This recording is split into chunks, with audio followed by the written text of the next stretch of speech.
as quickly as possible, all that kind of stuff. I mean, he struggled with some of the turnovers. He was a little out of control when, going to the basket. That led to a couple of offensive fouls. In this game, look, against Oregon, you were able to put in KJ Smith. He was fine. I feel like against Ohio State, I don't know if you're going to be able to put in KJ Smith and be fine. I feel like you have to have Cole Anthony out there, as much as possible. And the other thing is, we don't know what the status of Leaky Black is right now going into the game. So are we going to have Leaky there to be the team's backup point guard, or are we going to have to see Cole play pretty much 37, 38 minutes in this game?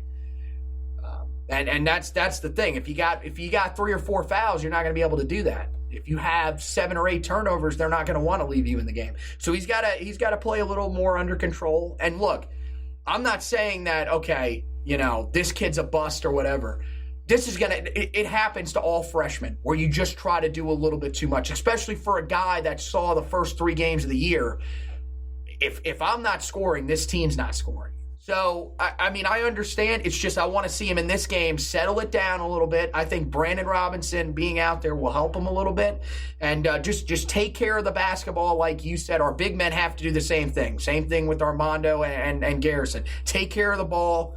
Make sure you go up strong with it. And I think Carolina will have a chance in this game. I don't think this is one of those games that you look at and say, there is no chance that Carolina is winning this. But this is also a game that fans need to take this team seriously. Don't think, this is just a mediocre Ohio State team. No, this is a very good Ohio State basketball team. Yeah, they are. And I feel like if Carolina wants to come out of here with a signature win, the grad transfers, they've got to start producing.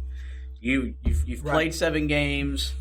You've went on a trip where you got to bond with your teammates and grow as a team in the Bahamas. We need production. We're not asking for 30 points a game, okay? You guys now, with B-Rob being back, you are both bench players. But when you're on the floor for 15 to 17 minutes, somewhere in that area, we need you to be a scoring threat, especially when Cole Anthony is off the floor. Somebody's got to step up. You guys are veterans. You've done this before. Granted, in smaller conferences, but you have the scoring ability. And you just hope it comes to light. I don't know what needs to happen for Christian Keeling, because he needs confidence more than anything else. Because right now he's just not confident in his shot. And for Justin Pierce, there's been some production. I think with Justin Pierce, we need more consistency. Whereas with Christian Keeling, we need something. Like we just had, no offense, we just haven't seen anything from him yet. Has there been a game where you've seen him and said, okay, this is kind of what we expected from him? Not really.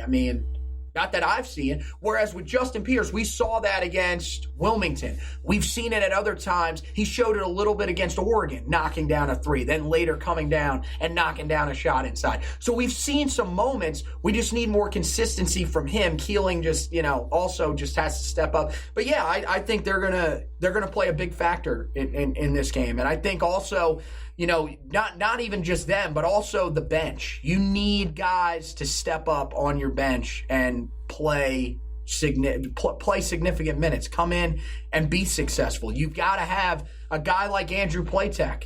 He's got to come in, make sure you take care of the basketball. And like you said, we need to see him start knocking down a few of those open shots, because you've got them. And look, you were a good shooter in high school. It's there. It's just more of a confidence thing. So, yeah, I feel like those are going to be some of the keys for the Tar Heels. The good news is that, the team that looked a lot better, but still, they just don't, it's weird. This is not a team that has a bunch of depth, and we're playing a team in Ohio State that's pretty deep. Yeah, it's going to be a game of matchups and mismatches, and if Carolina can stay out of foul trouble, you feel like you're going to give yourself a chance, just because your talent level is better than what Ohio State has from top to bottom. Mm-hmm. Some interesting stats or some numbers just on coming into this game before we, think about who's going to win. Carolina's favorite, according to the ESPN Basketball Power Index, They're favored to win the game 56%. That kind of caught me off guard. I figured like Ohio State would be favored to win. Well, I think because it's in the Smith Center. I mean, remember, this team is still ranked 7th in the country. Which, I mean, are we comfortable with the team ranks? I don't think that's the 7th best team in the country. No, I'm being really honest, not.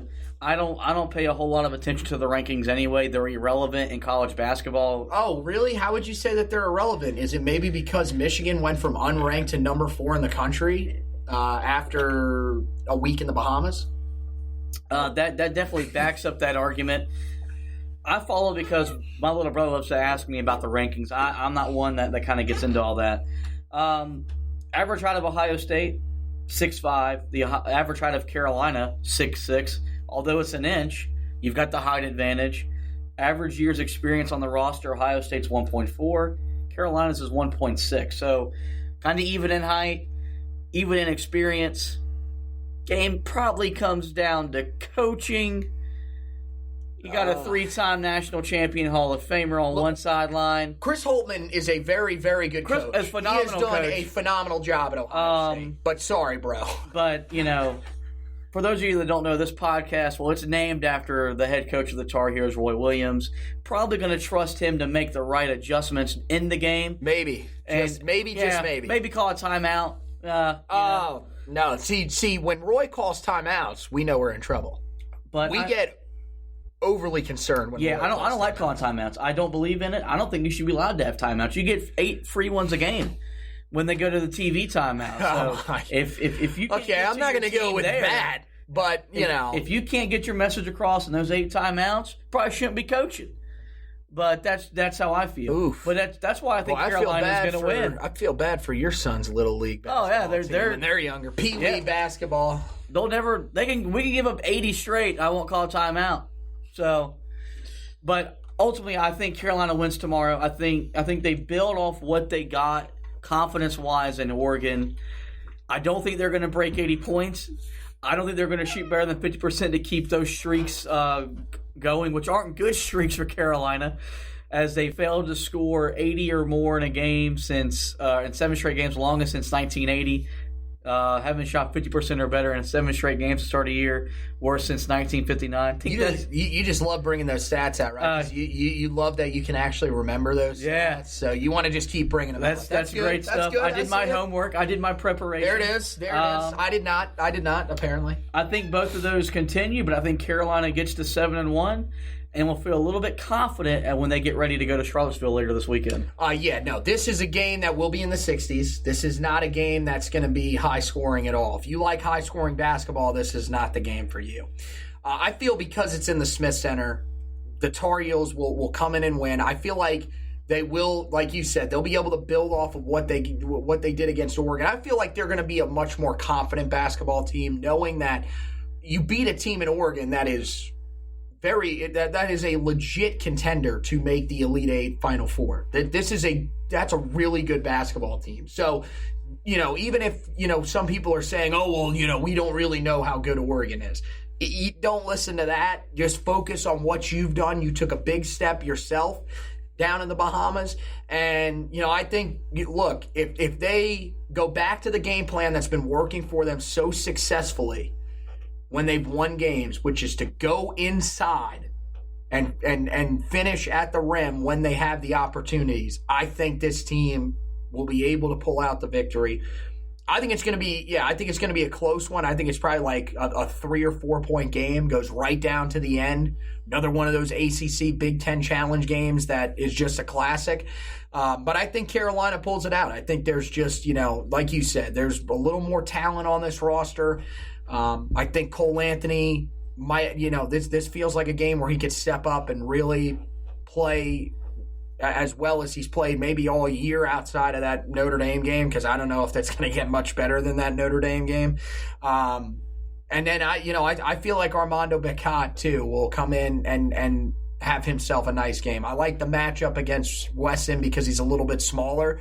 So I think it's going to be an interesting one. There's a lot of good back and forth battles to watch here, but in the end, I think Carolina pulls out a close one. But yes, unfortunately, I think they will get to their 8th straight game without scoring over 60, and then they will probably shoot below 50% again. I would be very, very shocked if they came out and shot over 50%, especially against a team that's as good as Ohio State is defensively. All right, there you go. There's our in-depth look at the game tonight against the Ohio State Buckeyes.